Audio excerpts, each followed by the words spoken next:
Okay, good amount cleaning. Okay, to an áthas sa fáilte choirmh gacéine and so inniuv. It is both my privilege and my pleasure to chair today's session with my colleague and friend, Dr. Emma Nic Cárthaigh. Now, Emma, as some of you will know, is a graduate of UCC. She did her doctoral work here on early place names in the Gaelic language.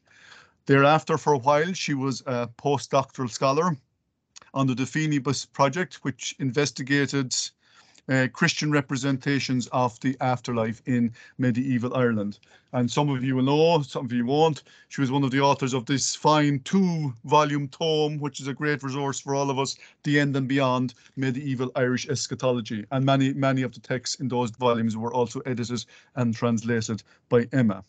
Now, she has lectured both in Poland and in Limerick, and we were delighted when she returned to us on the staff of the Department of Early Medieval Irish a number of years ago here in UCC. Now, you see from the slide that's up there that Emma's topic today is early Irish lyric poetry, and we could have no one better to talk about this topic. Just to point to two different things, I suppose. On top of all, she's a real interest in bardic poetry and has edited and commented on a number of these. She's working away on the Hawk of Achill. We're reading it in seminar with her in department, and we're enjoying it very much. And I suppose two things. First of all, she organised that wonderful seminar, which might be my favourite seminar since we went online, on Gerard Murphy's Sciil Dubh, just commemorating Murphy's wonderful work on medieval Irish poetry. And as well as that, we have to mention what amounts to basically a book within a book, and that is her work on Gillibrí Mac an Mí, the poetical toponymy and topography of the poems of Gillibrí Mac an Mí. So we could have no better guide to the material today. She teaches this to our students, and we're really looking forward to hearing Emma talk about early Irish lyric poetry. Emma. Thank you, Kevin. Sorry for coughing there. I don't know what's after going against me. Thank you very, very much for that lovely introduction. And I must say, I am also very much delighted to be back in UCC the last few years. It seems like only yesterday since I returned, but in actual fact, it is 2015. I suppose I'll be going into my 8th year back in UCC now. Thank you also to Ken O'Donnchú for organising the series and for the invitation. It has been a long series, and Ken is looking after the Irish side of things. And as such, it is a lot of work, and it has been very successful. And we've had some wonderful sessions, and we've learned an awful lot between Brittany and Ireland. We've learned a lot about each other's literature, language, and culture. And thank you particularly to Erw last time for talking to us about Middle Breton literature, which we were all fascinated by. So to begin with then, some of you will be familiar with the images here, maybe not the birds, but the two poems that I have put on the opening slide. And I will return to these poems shortly. But a couple of comments to begin with about the vernacular literature of Celtic Britain and Ireland, because this particular literature constitutes the earliest extant vernacular literature in Europe, excluding the classics. And the Irish corpus of medieval poetry is very large, and the historical context of the development of Irish lyric poetry is very complex. And before considering a selection of the lyric poems in the corpus themselves, I'd like to give you a brief overview of the context, because this seminar series is, of course, for a rather broad and general audience, and an audience some of whom have never encountered this material before. So I'd like you to encounter the poetry within its historical context to give you a better sense of what of the significance of this poetry. But very quickly, before I do so, I'd like to draw your attention to some anthologies of early Irish lyric verse compiled over the last 100 years or so. The most important of these for me today is Cunomeyers Selections from Ancient Irish Poetry, the first of these anthologies, which came out in 1911, in which he provides only translations, not the text of the poems, but he also provides an introductory essay, which is a lyric in itself, and has captured the imagination of Celtic scholars for generations since, and has been quoted and quoted again and again. But some of his observations I would like to return to in the course of my study of some of these poems later on today with you. And Meyer was followed famously by Robin Flower and Gerard Murphy, whose 65th anniversary of the publication of early Irish lyrics in 1956 was celebrated by us last term, as Kevin just mentioned. Early Irish Lyrics is the most comprehensive of these what's the word I'm looking for, these anthologies, because it contains 58 lyrics, text and translation, as well as copious notes. And then they were followed by O'Connor, Carney, David Green and O'Connor again, and much in the 50s and 60s. And then there was a large gap, and much later Patrick Ford, Maurice Riordan and Geoffrey Squires recently have come onto the scene with new anthologies. The Finest Music by Maurice Riordan is a particularly interesting one in that it contains translations only of early Irish lyrics by famous modern Irish poets such as Seamus Heaney, Ciarán Carson, Derek Mahon and Robert Graves, for example. So just to give you a sense of the popularity of these poems, the fact that these poems have been anthologized so much testifies to their popularity. And why have they captured the imagination so strongly? I hope to demonstrate why shortly. But before that, where did this lyric verse begin? And we need to have a sense of where we are in the timeline, I think, to understand this. So some of you may not be familiar with the traditional classification of the periods of the Irish language, and the periods that we will be dealing with today, the Old Irish and the Middle Irish period. It is in this time frame that early Irish lyrics are composed. And here's an example of one of the lyrics we'll look at later. And here's an example of some Middle Irish prose, a rather beautiful example from the Book of Glendalough. So we will be dealing with the latter half of the Old Irish period, really, I suppose, and the early part of the Middle Irish period with some of the lyrics we'll be looking at. So that just gives us a sense of where we are in the timeline. And how do the periods of the Irish language fit with the arrival of Christianity to Ireland? And Christianity arrived relatively early in Ireland, sometime in the 5th century. The traditional date associated with the arrival of St. Patrick is 432, but there were plenty of converts in Ireland before Patrick's arrival in Ireland. And with the arrival of Christianity to any pagan culture, pagan oral culture, one of the main implications, apart from the devotional implications, was literacy and the arrival of Latin. And with the arrival of the Christian faith, texts were required. Bible, hymns, and hymn books and liturgy and so on were required. So literacy and Latin are a key feature of the arrival of Christianity into any pagan oral culture. And in the Irish context, the foundation of monasteries was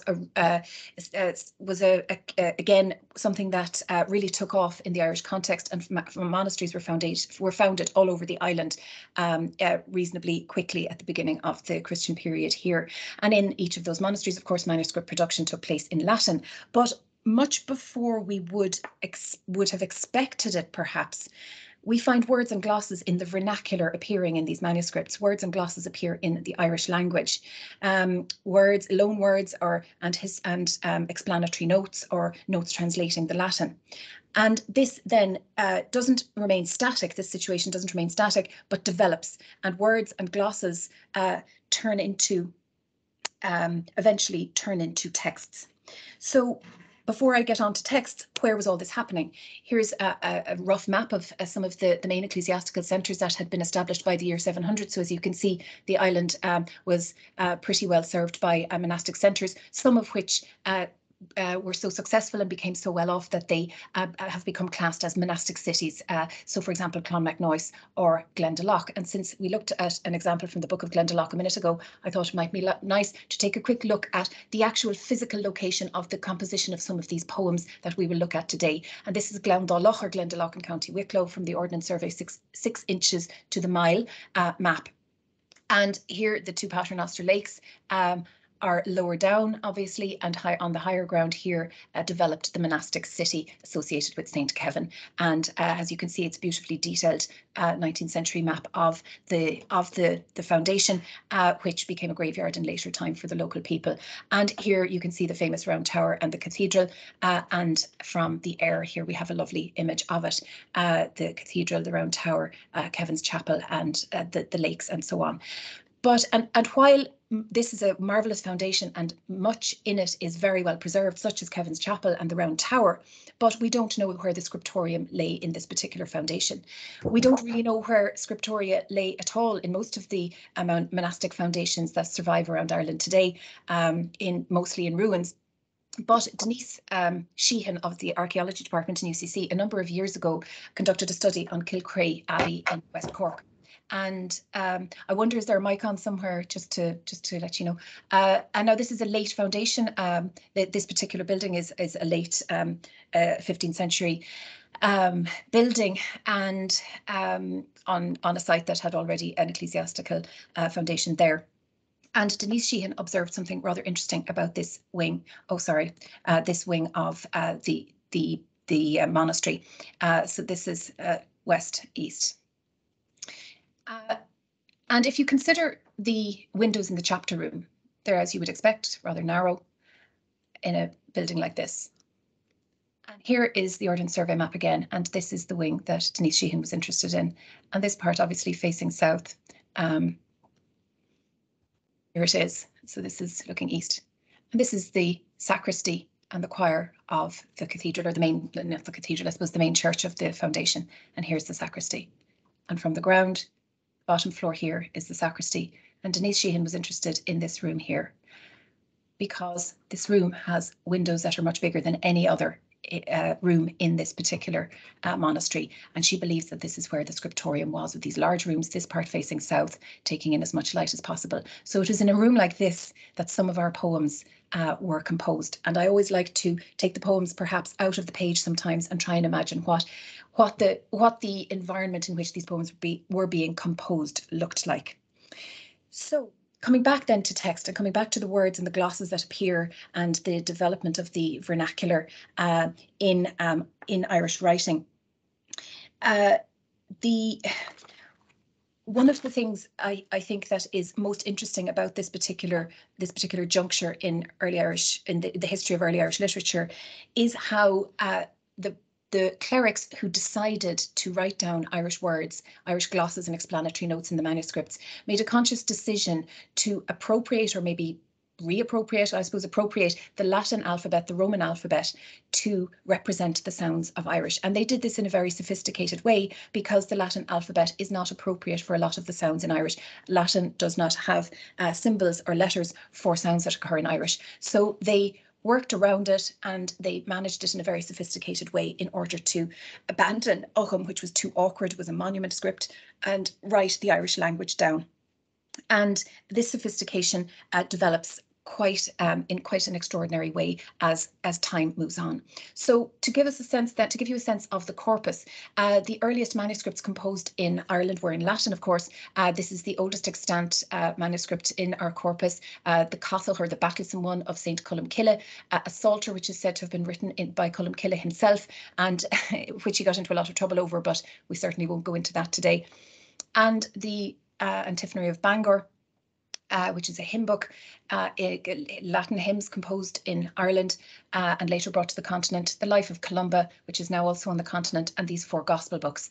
I'm particularly interested in this case in the Antiphonary of Bangor because it stands out. This is not all of the Latin manuscripts we have, it's just an example, but I'm particularly interested in the Antiphonary of Bangor because it stands out. And why does it stand out? Well, this particular hymn is very famous from the Antiphonary, the Versiculi Familiae Bennachar, the little verses of the monastic family of Bangor. And as you can see, it begins Bennachar Bona Regula. Note how he doesn't Gaelicize the name, or Latinize the name of the monastic foundation, Bennachar. It's the first thing that is notable. And the second verse, more notable again, Munther. This is the Irish word equivalent to familia, the blessed family of Bangor.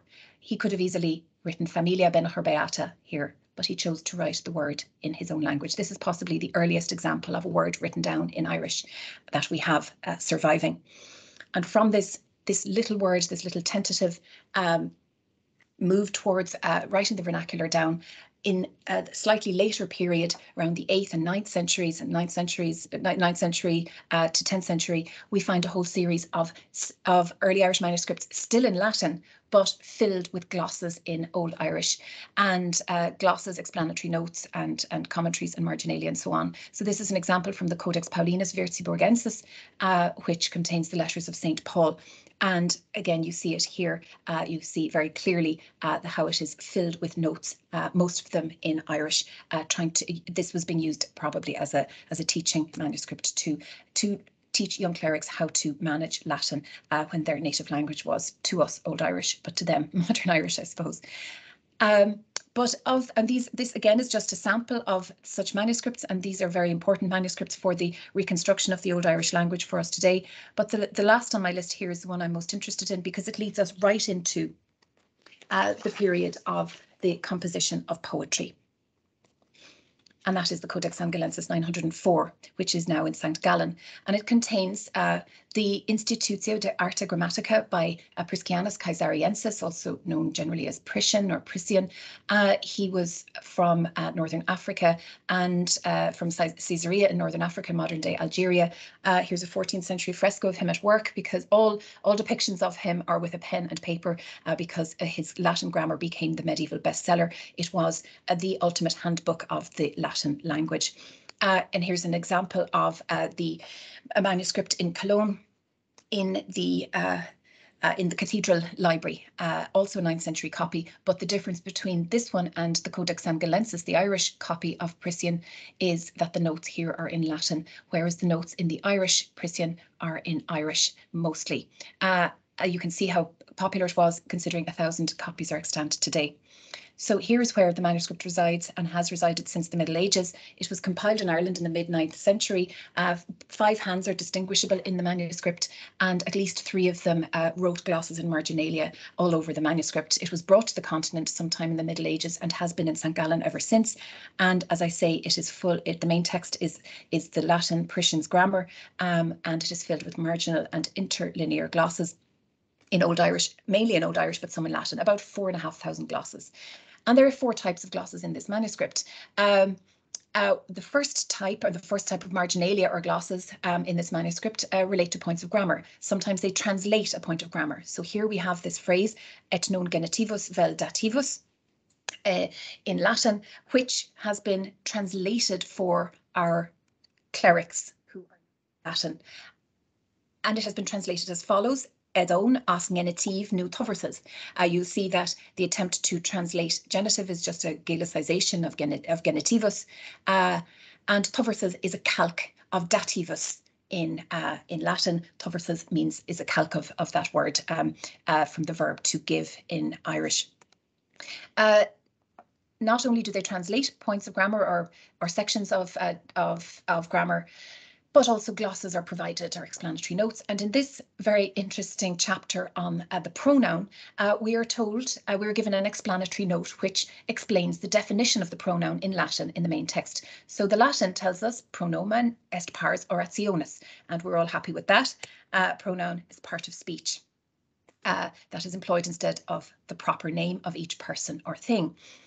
And the Irish tells us Enger cogad anam dílis, adon is dílis and anam sin olad, adon rebefollad dílis nu the agaldvach, a taking of the place of a proper name, i.e. that name is the peculiar property of its substance, i.e. either a proper substance or appellative. So I sometimes use this example with my students, and I often say that I think perhaps the Latin is clearer than the gloss in Irish, but be that as it may, that gloss was put in as an explanatory note for a student more than likely in this case.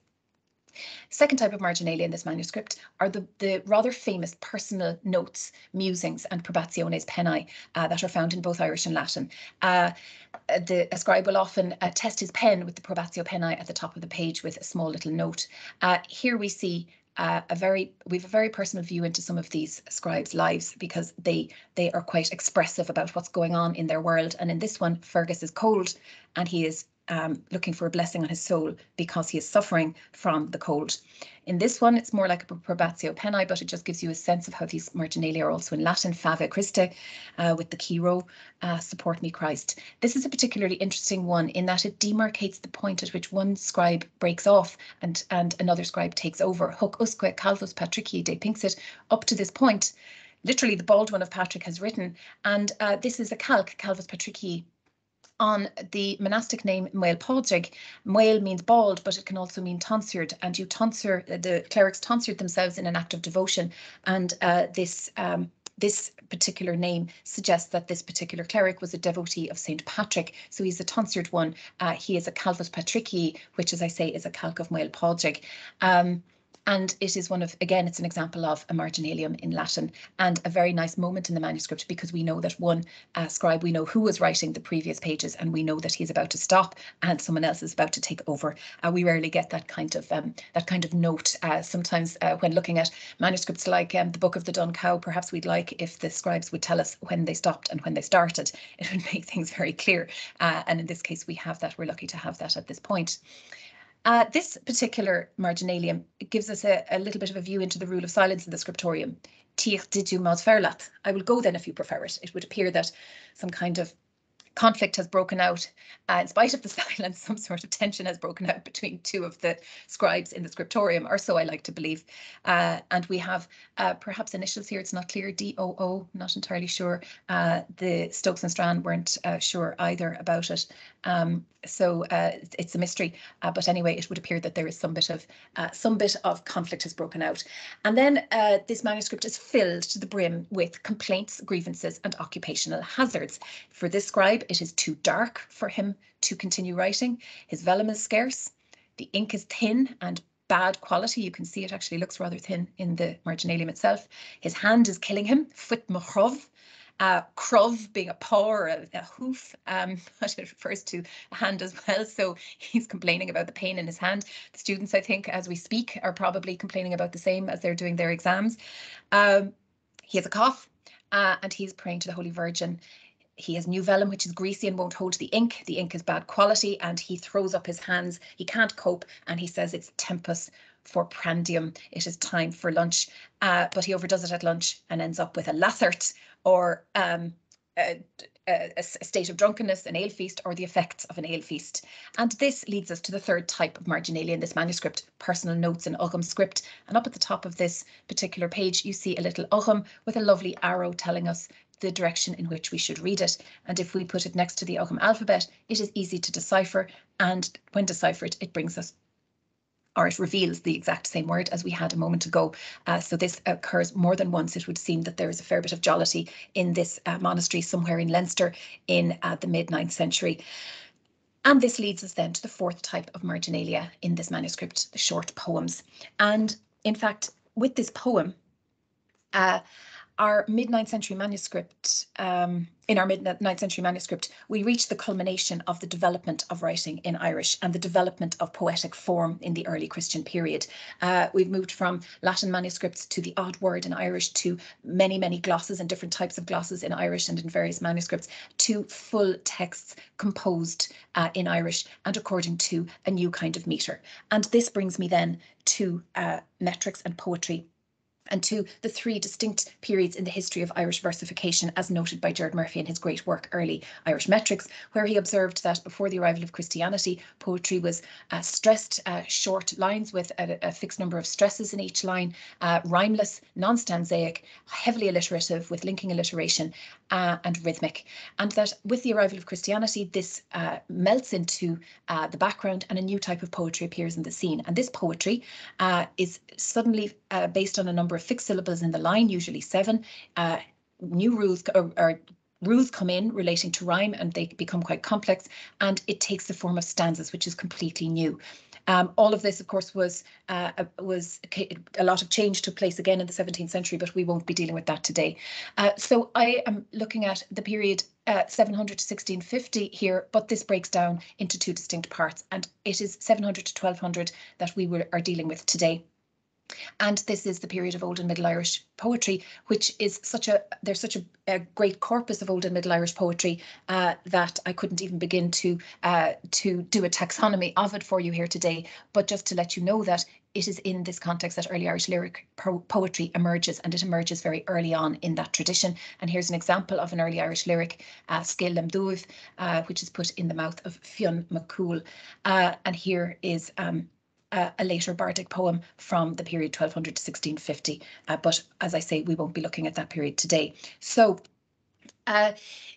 from 700, a new type of poetry appears in the scene. And as I said, this is typified by a fixed number of syllables in the lines.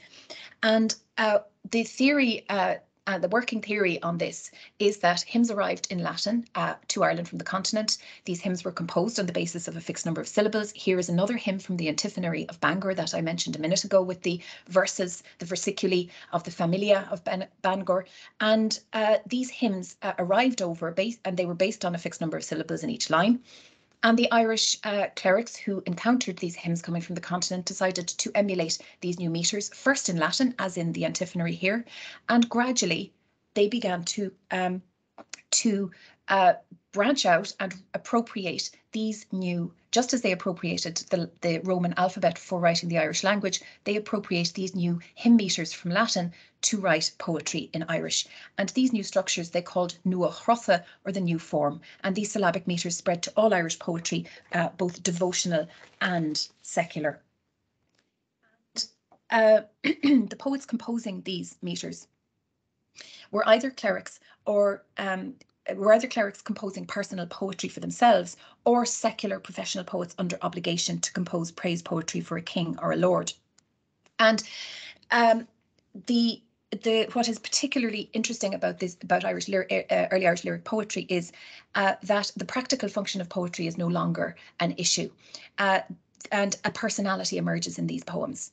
Praise poetry, which had been in Irish society before the arrival of Christianity and the foundation of the monasteries, praise poetry was public.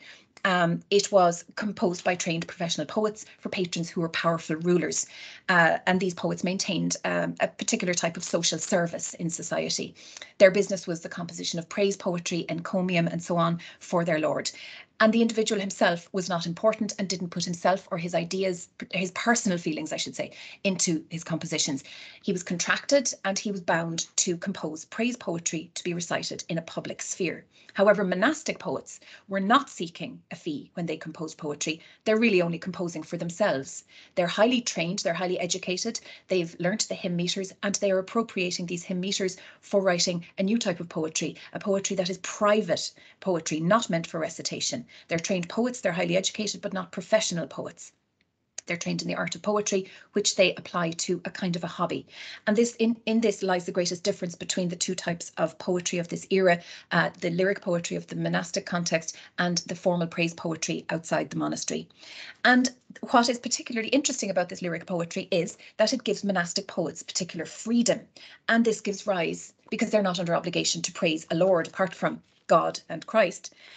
And as such, it gives them freedom, and it gives rise to a change in context and subject matter and tone, because they are outside and free from the professional sphere. In the pre-Christian and early Christian period, society in Ireland was communal. There was no sense of the individual. Each person was more or less specifically a member of a larger organisation. Everyone was significant only insofar as they were the son or the daughter of somebody else. But monastic poetry is private poetry, and it expresses the importance of the individual. All are equal in the eyes of God, and if the individual is important, it follows that his thoughts must be important. And in this poetry, what we really see, what really stands out is the first person singular. It's scattered throughout this lyric poetry. I, me, my is found throughout this poetry. And we have all kinds of thematic material turns up. The context, the monk in his monastic setting and delighted about it, perhaps a touch of the hermit, but we're not sure about that.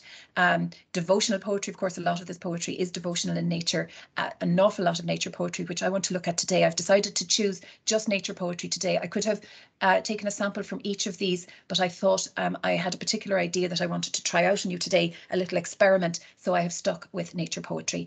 Of course, there's a lot of love poetry, all of it tragic. There's nothing happy.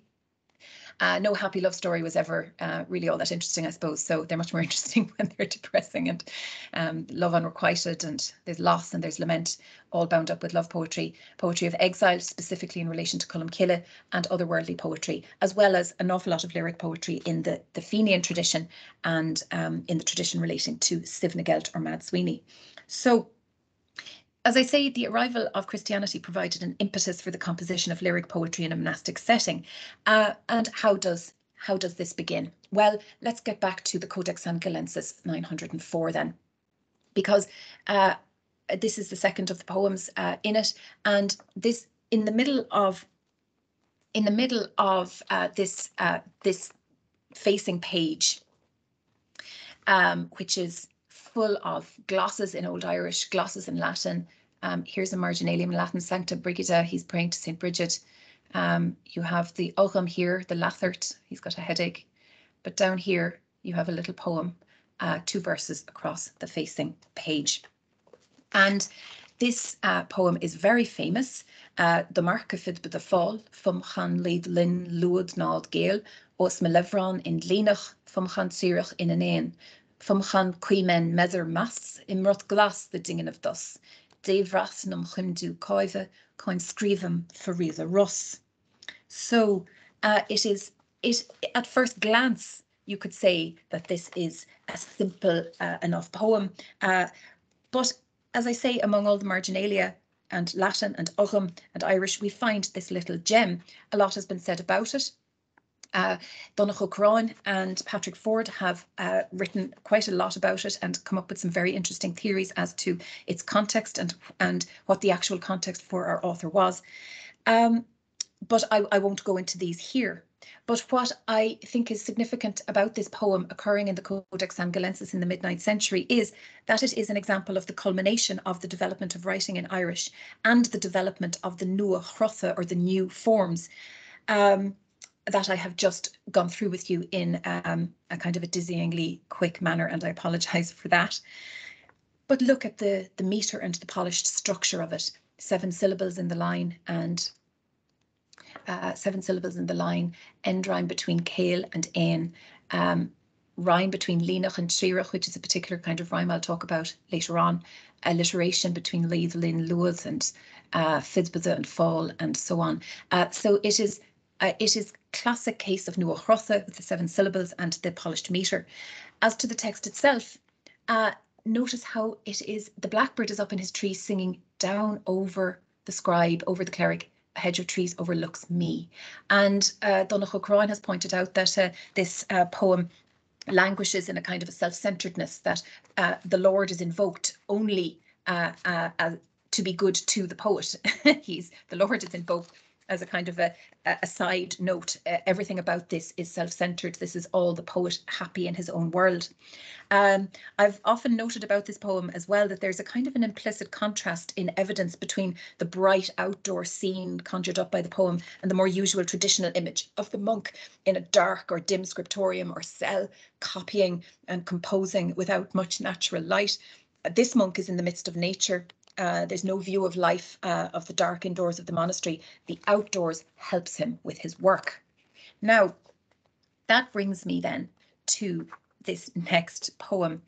And this is a rather extraordinary little piece. Clog on bin, benner in asche geise, beferlim dolin azal, in os nal na buise. And you can see it's a slightly shortened version of the usual 7 syllable line. And we have rhyme between guise and buise, dal and dal. Well, that's not a very good rhyme. And we have alliteration here.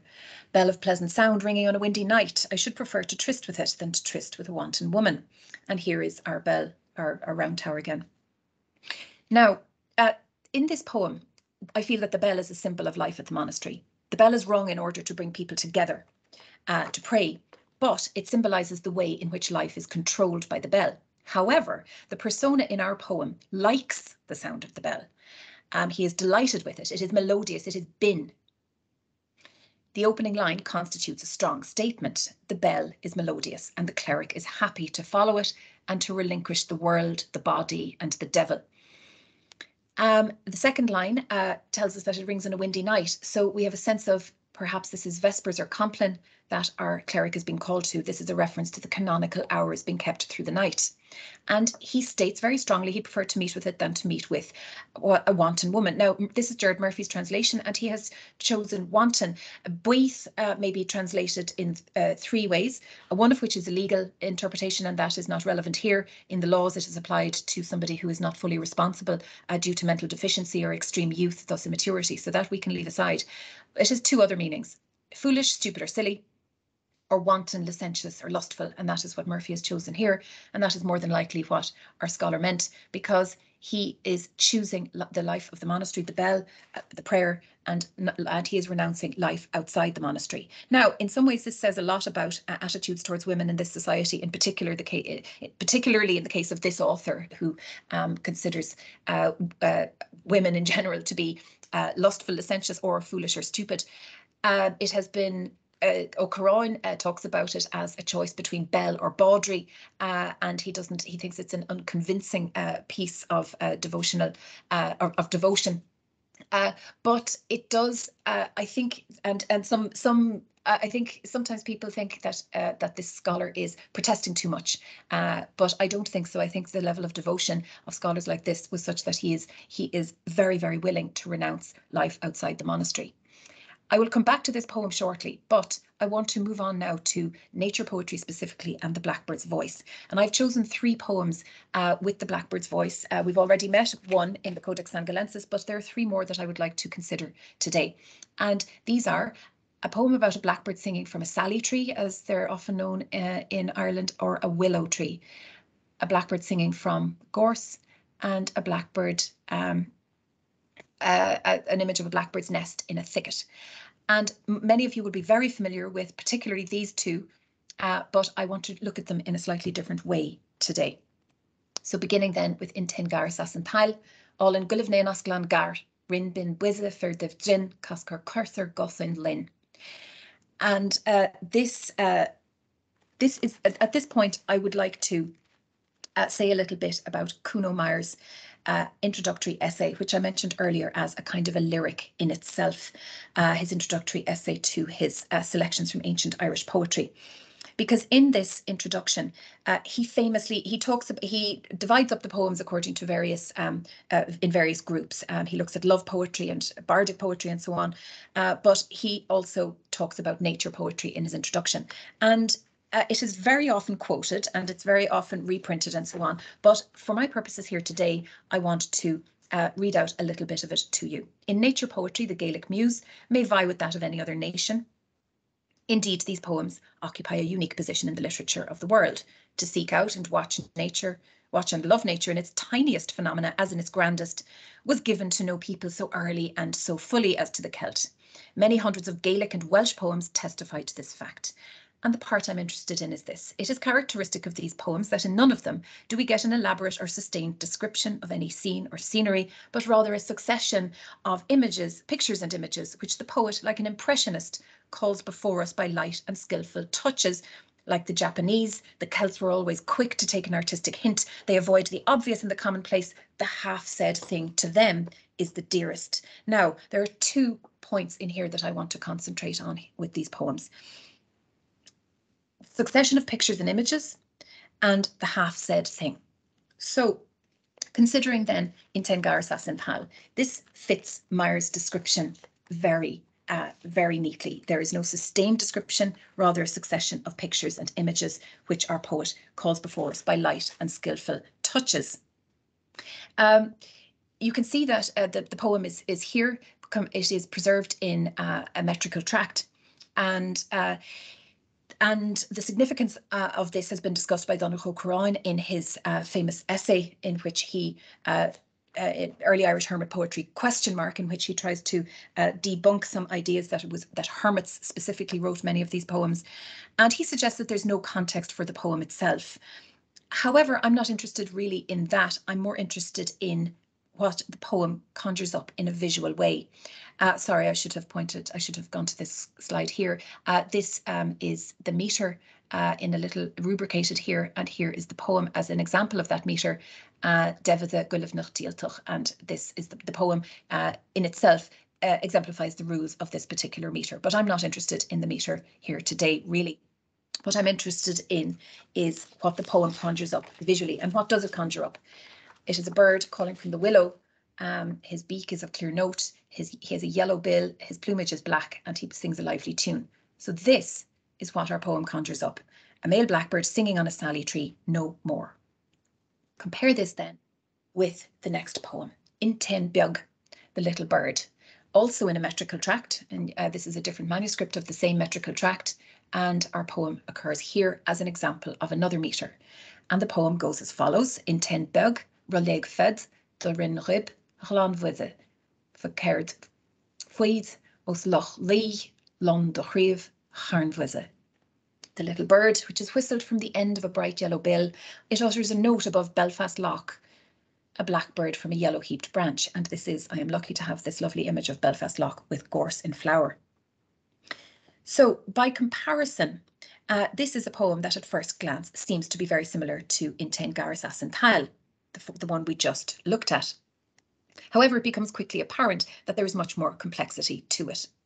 And returning to Meyer's famous analysis, how does our poet here conjure up the scene that he wishes to portray? And this is where I want to take this poem, break it down into its tiniest parts, and consider how these parts constitute that succession of pictures and images that Meyer spoke about in his beautiful introductory essay. And the opening line, in Ten Beg, literally gives us just a tiny piece of information that a small bird is before our poet. We don't know what kind of bird, and this little sketch, I hope, gives us a sense of an unidentifiable bird, just a plain image of a bird. And then he tells us that the bird is singing, which invokes sound in the mind's ear. Roleg fed. He has let out a whistle. And here is a whistle I myself heard recently in my own garden.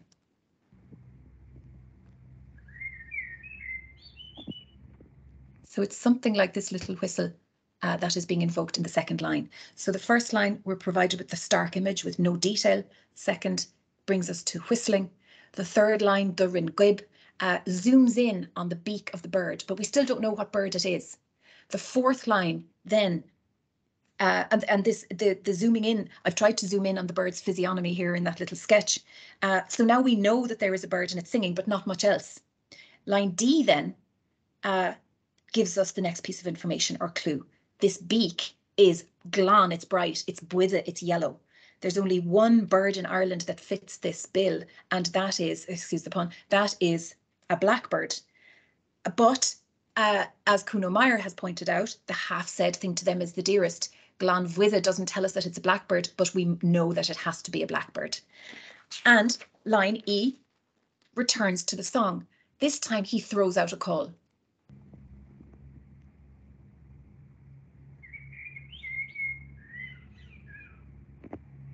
Which again, of course, appeals to the mind's ear. In F, he elaborates on the visual imagery being conjured up with a reference to a place name, Loch Lee. And this locates the action for the audience because it's not only do we know where it is, it's Belfast Loch near the monastery at Bangor. In fact, the monastery at Bangor would have overlooked the loch probably. But it is also, it's a lakeside scene. So this conjures up a specific kind of scene with lake and surrounding land and surrounding foliage and so on. Line G then, it is only in line G that the bird's name is revealed and his immediate surroundings, his immediate location. Lon do Chriv, he is a blackbird on a branch. He is on a branch of some kind, but we don't know. Again, it's the half said thing.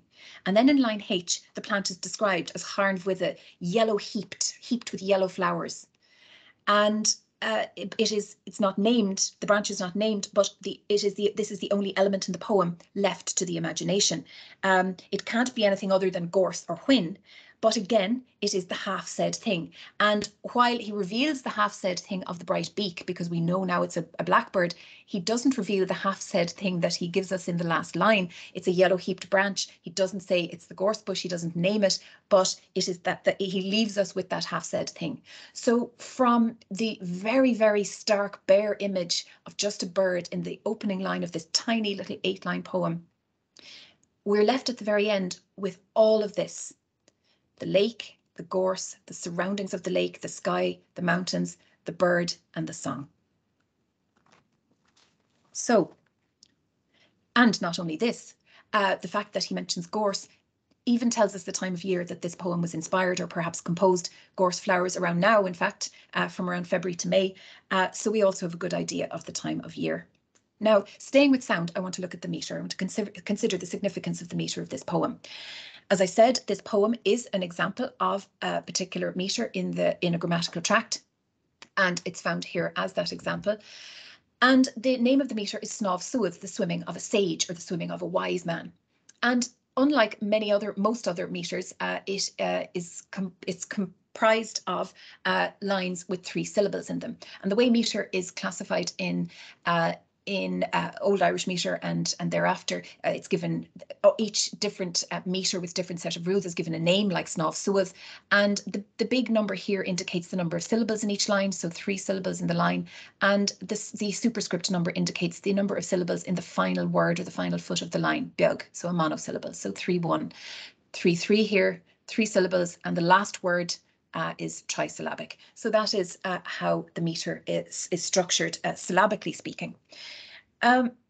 Now, medieval Irish poets were very heavily concerned with what they called cuimhdeas, or musical harmony or concord. I should have written it down there, sorry. This idea of musical harmony or concord. They were highly sensitive to sound, and they in themselves were phoneticians. They understood the science of phonetics, and the science of phonetics informed the way that the very strict rules for rhyme developed over time. Now, apropos of this particular meter, Snáv Suas doesn't appear anywhere else. This is the only example cited in the tracts. We don't have another one. And if we look at the way the meter plays out here, we have our syllables and so on. We have rhyme between glanmhuise and harnmhuise in lines D and H. We have rhyme between fuis, lir and chríomh here. We have a kind of a consonance here between fed and gib, in that the vowels are not identical, but the final consonants are phonetically similar. We have linking alliteration between gib and glanmhuise. This is again coming from the oral tradition of the pre-Christian era, when linking alliteration was a mnemonic to the person reciting the poetry.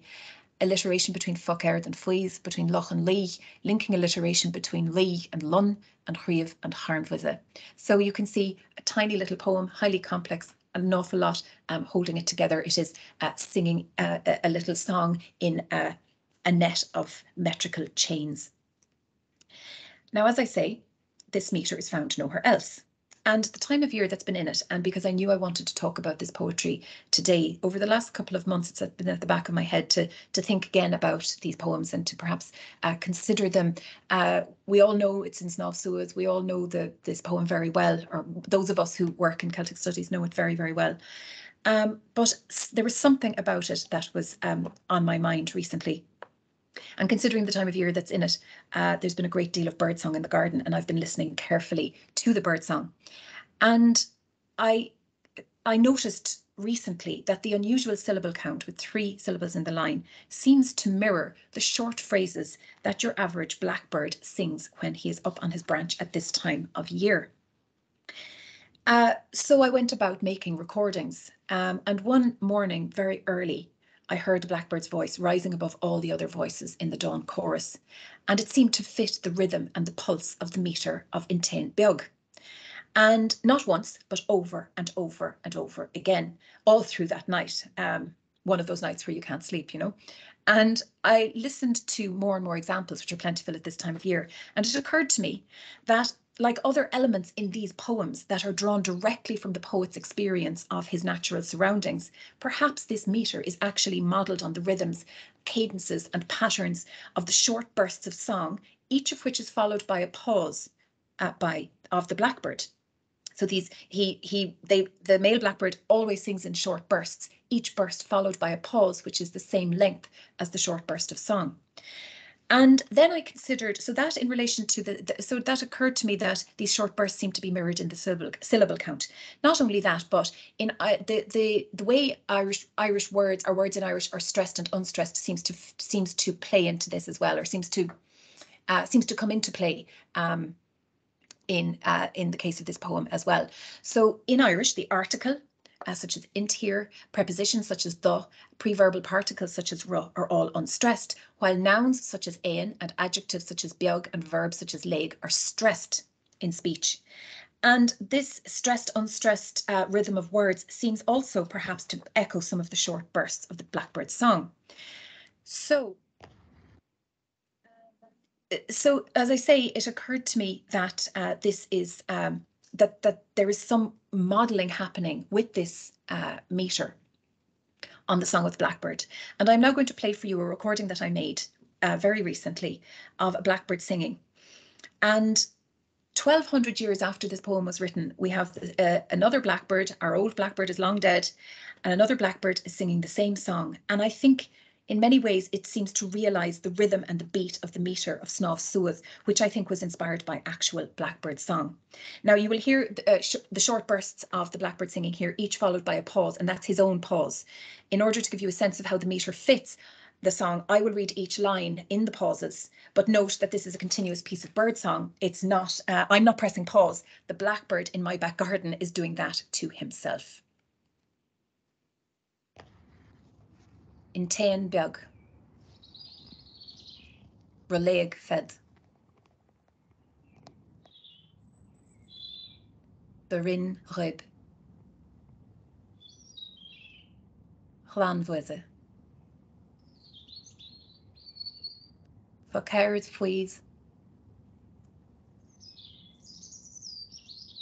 Os Loch Lee,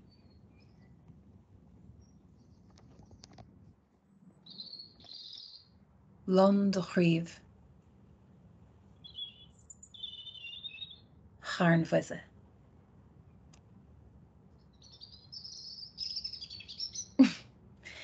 I chose this particular clip because of the flourish he does at the end there, where Charnvuise stands out, or it makes Charnvuise stand out a bit, and also for the extra bit of whistling that he does on fed and fuiz.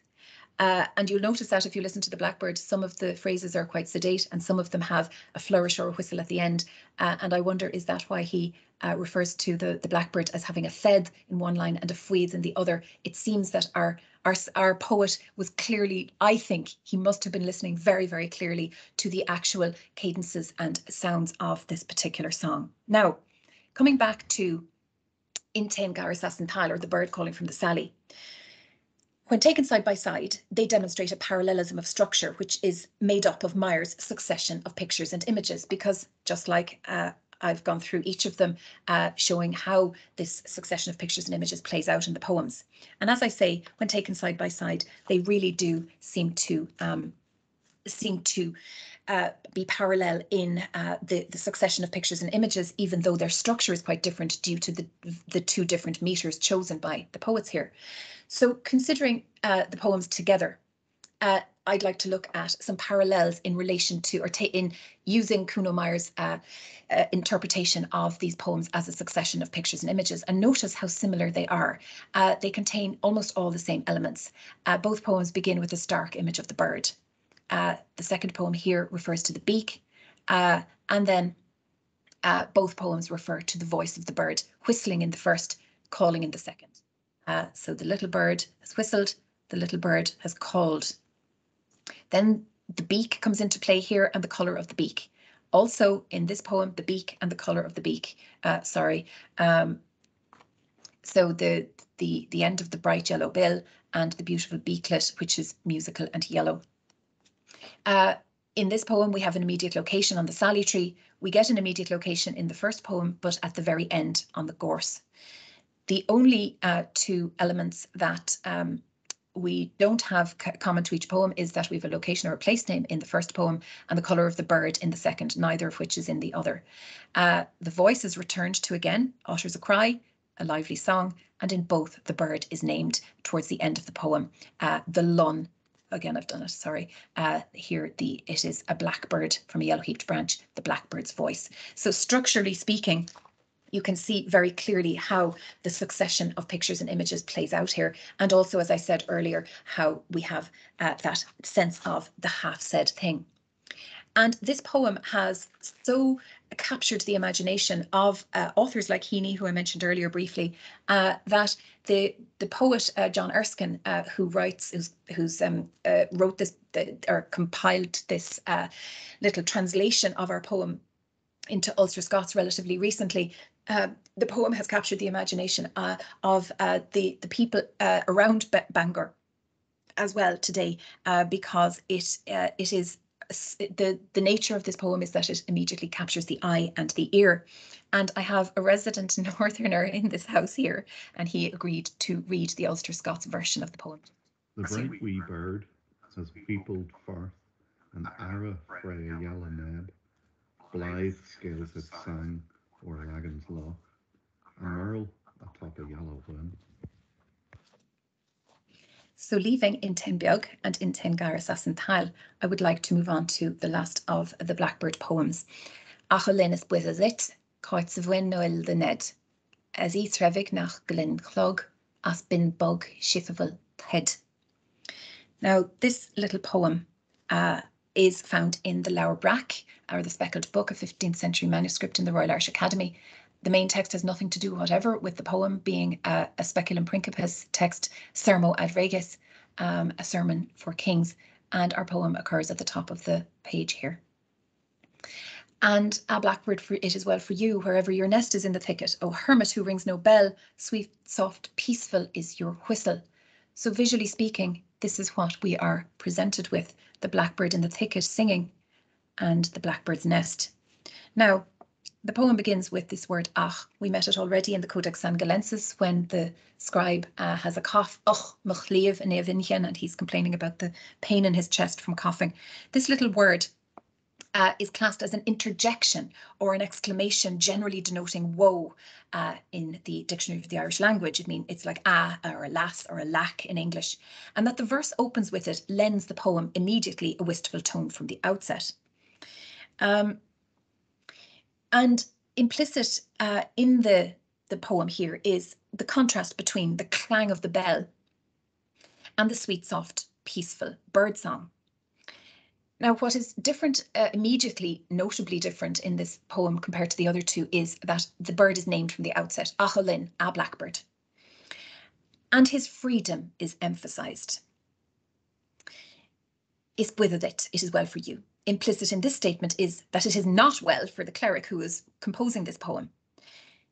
The bird's nest is the equivalent to the monk's cell in the monastery. The bird's nest is something that he freely makes, and in the thicket is something that he wishes to make. The monk's cell is something that he wishes to make as well, but he is deliberately putting himself into it in order to cut himself off from the rest of from secular society. The reference to the bell, however, stands in stark contrast to, where is it gone for me? It is. Stands in stark contrast to the tone of Clog on Bin, which we met earlier, the melodious little bell. In Clog on Bin, the cleric rejects worldly things and embraces the fetters that the bell and its relentless timetable places on him. Here, in our poem about our blackbird, the emphasis is on the fact that the bird doesn't ring a bell. His music is his song, a symbol of the freedom of the wild creature. The poet personifies the bird by addressing him in the vocative as Alin, O blackbird, and Azithrevig, O hermit. This last one is a very clever metaphor and play on words. The blackbird is like a hermit insofar as he lives a solitary life hidden away from the world and human settlement in the wild and often in the woods. This is the kind of life we associate with the typical hermit of the 9th and 10th centuries, or earlier 8th and 9th centuries. And the hermit should live a simple, frugal life with no contrived comforts. The blackbird lives such a simple, frugal life with no contrived comforts.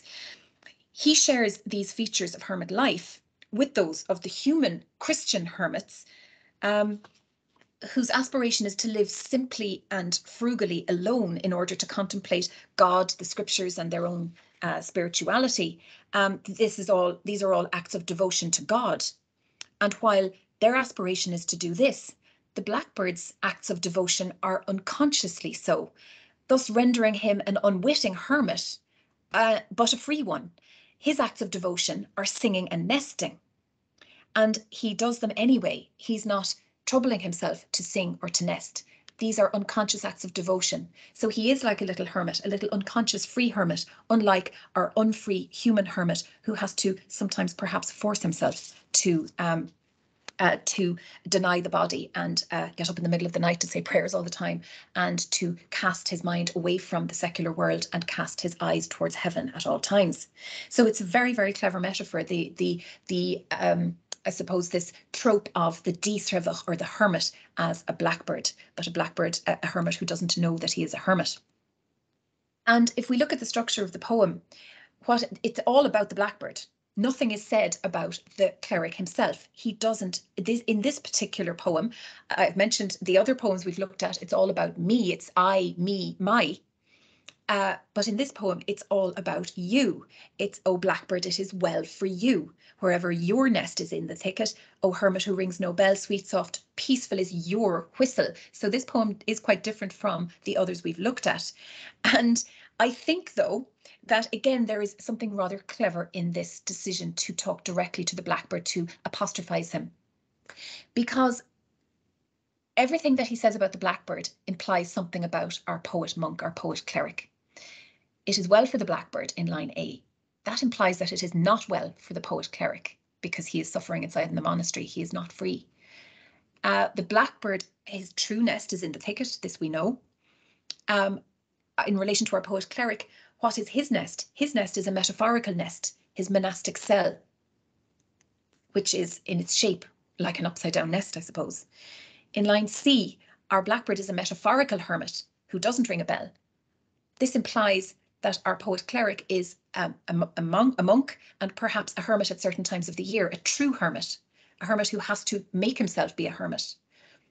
In line D, the blackbird's song is a soft, sweet whistle.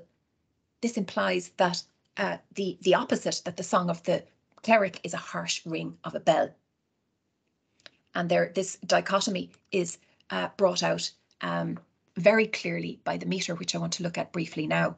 And just to give you a sense of the two types of nests, I found this nice image of one of the beehive huts in West Kerry. As I say, keep Clog on Bin in your minds while we look at the meter. This is another meter again, Rane Gechtvor, great versification, 7 syllables in the line, a monosyllable at the end of each line. And notice the syllable count is perfect. There is an elision here between E and A, just in case anyone was counting assiduously there and found 8. There is elision there between the two vowels. So that is the syllable count. And the end rhyme. Notice the significance of the words chosen for end rhyme. Ned and fed, nesting, singing, the blackbird's acts of devotion. So the fact that he has chosen to put these two words into the end rhyme lays emphasis on them. The fact that anytime words are in end rhyme, that the fact that they are rhyming draws our attention to them. And it is no surprise here, I think, that Ned and Fed, the blackbird's acts of devotion, are chosen for the end rhyme. The coverdas derig at the end rhyme, a coverdas being the Irish word for rhyme. Now, internal rhyme is, as you can imagine, words rhyming in the line, in the middle of a line, in the middle of one line and the middle of the next. So lin and oil, wize, winne. Diesrevig, sheetsavil, clind, bind. Now, the second couplet is always more important when it comes to internal rhymes.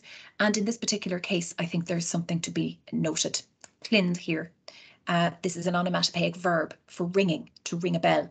And this is in internal rhyme with bind, which means melodious, which is a positive adjective describing the pleasant sound of the blackbird's song, compared to the contrived, perhaps harsh sound of the clanging of the bell, which is the cleric's master, as in Clog on Bin, where our monk was quite happy to be under the control of the bell. Clind and bind here are in direct contradistinction to each other. The fact that they are in internal rhyme together sets them side by side and shows the contrast in sound between them. And then we have another kind of rhyme, akel, which means anticipation, and where the final foot of C rhymes with a word in the interior of B. Clog and bug. So we have the same thing happening here. Clog is the bell and bug is the softness of the song of the blackbird. So we have clind lying in contrast in this internal rhyme with bind. Clog, the harshness of clog, in contrast with bug in the akel rhyme.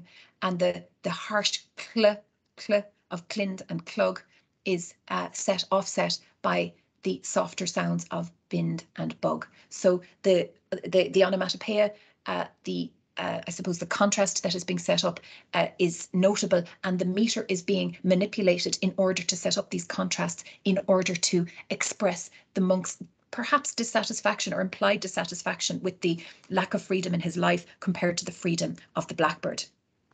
And then uam is alliteration, and this of course again emphasizes the same. Clind and clug are in alliteration, sort of a double alliteration with each other, which emphasizes and expresses that onomatopoeic sound of the clanging of the bell. Bind and bug, on the other hand, are these soft sounds which are emphasizing the softness of the Blackbird's song. So this concludes the study of blackbirds in early Irish lyric poetry, and how, as I say, I wanted to look at them again, look at the structures, look at the meter, and consider how perhaps there is a lot more between the lines and in the structures and in the meter than we might consider at first glance, or than has been said to date. If we really dig down deep into these poems, I think we find an awful lot more. This is the most sophisticated one, and the most sophisticated use of meter among all these poems, and it really does seem to express this particular cleric's dissatisfaction with his situation in comparison to the Blackbird and the freedom of the Blackbird. And I think that this particular metaphor that he uses, and the way he uses meter in order to I suppose, bring home that sense of the two types of hermit, and the one type of hermit who is yearning, perhaps because he's going against his true nature, compared to the other kind of hermit, is really beautifully brought out by the structure of the poem, by the manipulation of the meter, and so on. So I want to finish with a few words on the most famous lyric poem of all, and I won't keep you very long, but I think you'll forgive me because it is such a beautiful poem, and I want to look at one aspect of this, Meise agus Pangur Bán, I and White Pangur. And while these are not Irish manuscripts here, we see that cats, of course, are always associated with mousing and ratting, and indeed they were important in medieval times because manuscripts like this were a delicious lunch for any mouse or rat, and a cat was required to keep such characters. In this poem, the cat's name is Pangur, which gives us a sense of how this cat travelled. The letter P did not exist at this point in time in Irish, apart from in loanwords from Latin, so we believe that he must be a Welsh cat, or inspired by a Welsh name or a Welsh cat that our cleric met. Our Breton friends here today will be familiar with the letter P, but in Irish we did not have it at this time. And this is a lovely image from the Book of Kells of another white cat, not our Pangur, and the manuscript in which this poem is preserved is in the Monastery of St. Paul in Carinthian, Austria, and here is our text. Here is our poem, and I will read it briefly and just I want to say a few words about the structure before I finish up. Meise agus Pangur Bán, ceachtar natar frí a handán, bíth a venomous of friselig, me venom a chéin im hanchers. Carm se fosfer gach clú, og me levran leir ingnu, ní firmtach from Pangur Bán, carad keshin a vachdán. Over bíam scale gan skísh, in our deitish or 90s, táisan díchrí hidde chlus, ní frisch tardam ar náisas. Gnáth uirv aggressive gal, glenad luch in a línsaf, os made the footum lín chéin, tlíchiad norrid gun run chéil. Fuachad se for frega fáil, a rusk an léise covlán, fuacham chéin for féige fish, ma rusk rail keshu im dish. Fuelad siv gnéna dul, in glen luch in a géir hruv. I dugu cheist norrid nil, os me chenne am fuelas. Ki a bemme am in nach ré, ní dervan chach I chéile. Matla cechter náradán, sovaichtas a éanarán. E feshin as chimse dau in with do ní gach ein lau, the saverdor de chlé, forme mud cain am meise. And here I hope to express to you some of the troubles of having a cat playing ball around the monastery, particularly the scriptorium, because of these cat paws that were found in a 15th century manuscript in Dubrovnik a few years back. So, considering this poem then, I want to look at this, the Ein Dish. Gregory Toner wrote an extraordinary essay a number of years ago in Cambrian's medieval studies, where he considered Pangur Bán in terms of structure and cosmology. And he observed that the meter in this poem, which is a kind of meter where the rhyme happens between lines A and B, Bán, Handán, and Shelig and Sanchers here. So the verse is split in two halves. Devitha, some of you are familiar with this. And how the structure of Devitha, which splits the verse in two halves, instead of having rhyme between B and D, where the verse becomes an integrated whole, the verse in this meter is split in two halves. And this is used by our cleric to express himself on one side and Pangur on the other, the pair of them. And I want to look at the very idea. Sorry, I'm going back and forth and making you dizzy, but I want to specifically focus on the ein dish, the being alone together. Dish means a pair of people. Ein means alone or one or something like that. So it's aloneness, it's togetherness alone. The two of them are one pair alone together. So it's a kind of an oxymoron in a way. And taking Mesha to stand for the cleric, Ugus to stand for the togetherness, and Pangurbon to stand for obviously the cat, let me look at the way the verses play out. The first verse exemplifies all of the above. 1a is the I and Pangurbon, the two of them together. Each of them are practicing their special craft. His mind is on hunting, my mind on my special craft. Sorry, I didn't translate that there. So so in this we have the two of them together, but separate. Both of them together here practicing, separately here, separately here. So he encompasses everything about the ein dish in this verse. In the second verse, then he splits things. He concentrates on himself first. I love to be at my book. Pangur doesn't envy me. He loves his craft. So they are separately at their special. Then the third quatrain, it's all about the togetherness. When the two of us are alone together, the ein dish, we have something to which we may apply our skills. So everything in this verse is about the togetherness. Then 4, he concentrates on Pangur in the first half. A mouse sticks in his net. That's Pangur's job, hunting. And notice the metaphor of the net, the metaphor of the hunt throughout the poem. Our cleric is hunting knowledge, Pangur is hunting mice. So there's the metaphorical hunt and the literal hunt. But notice Pangur is using the metaphorical net of his paw to capture mice, while our monk is using the metaphorical net of his mind, his intellect, to capture rules of grammar or knowledge. And then in 5, we have emphasis on Pangur in the first half. He directs his bright eye against a wall. So this is the obstacle in front of Pangur, a wall behind which the mouse is hiding and he's trying to get at it like in Tom and Jerry. But our monk, his obstacle is that his eye is weak. Now this line is problematic, it's difficult to translate, but he has his own obstacles. He is trying to get at knowledge, but he directs it at knowledge all the same. That's what he is doing. In 6, we have this image of movement. He's jumping around the place when a mouse sticks in his paw. But over here, we have the cleric in his own world. Each creature is in his own world in these verses.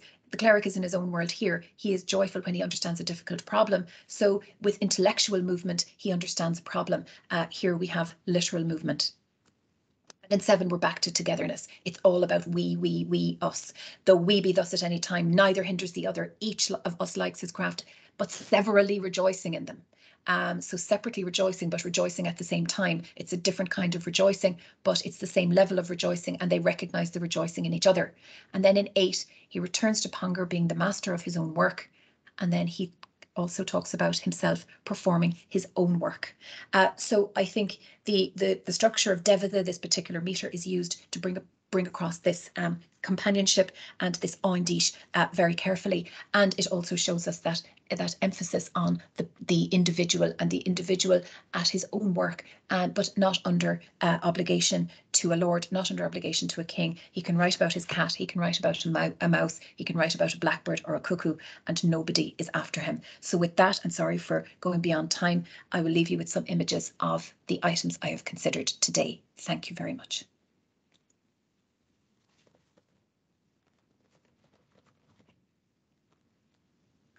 Well, Emma, thank you very much for that. That was a tour de force. It started off with a general introduction, and I thought we were going to get something more general, and you really got into some new material there and some very, very interesting readings. I know you know yourself, we're gone a little bit over time. Oh, no, it's over. I knew that was going to happen. I begged Ken for his patience and indulgence. Yeah. Well, we were a few minutes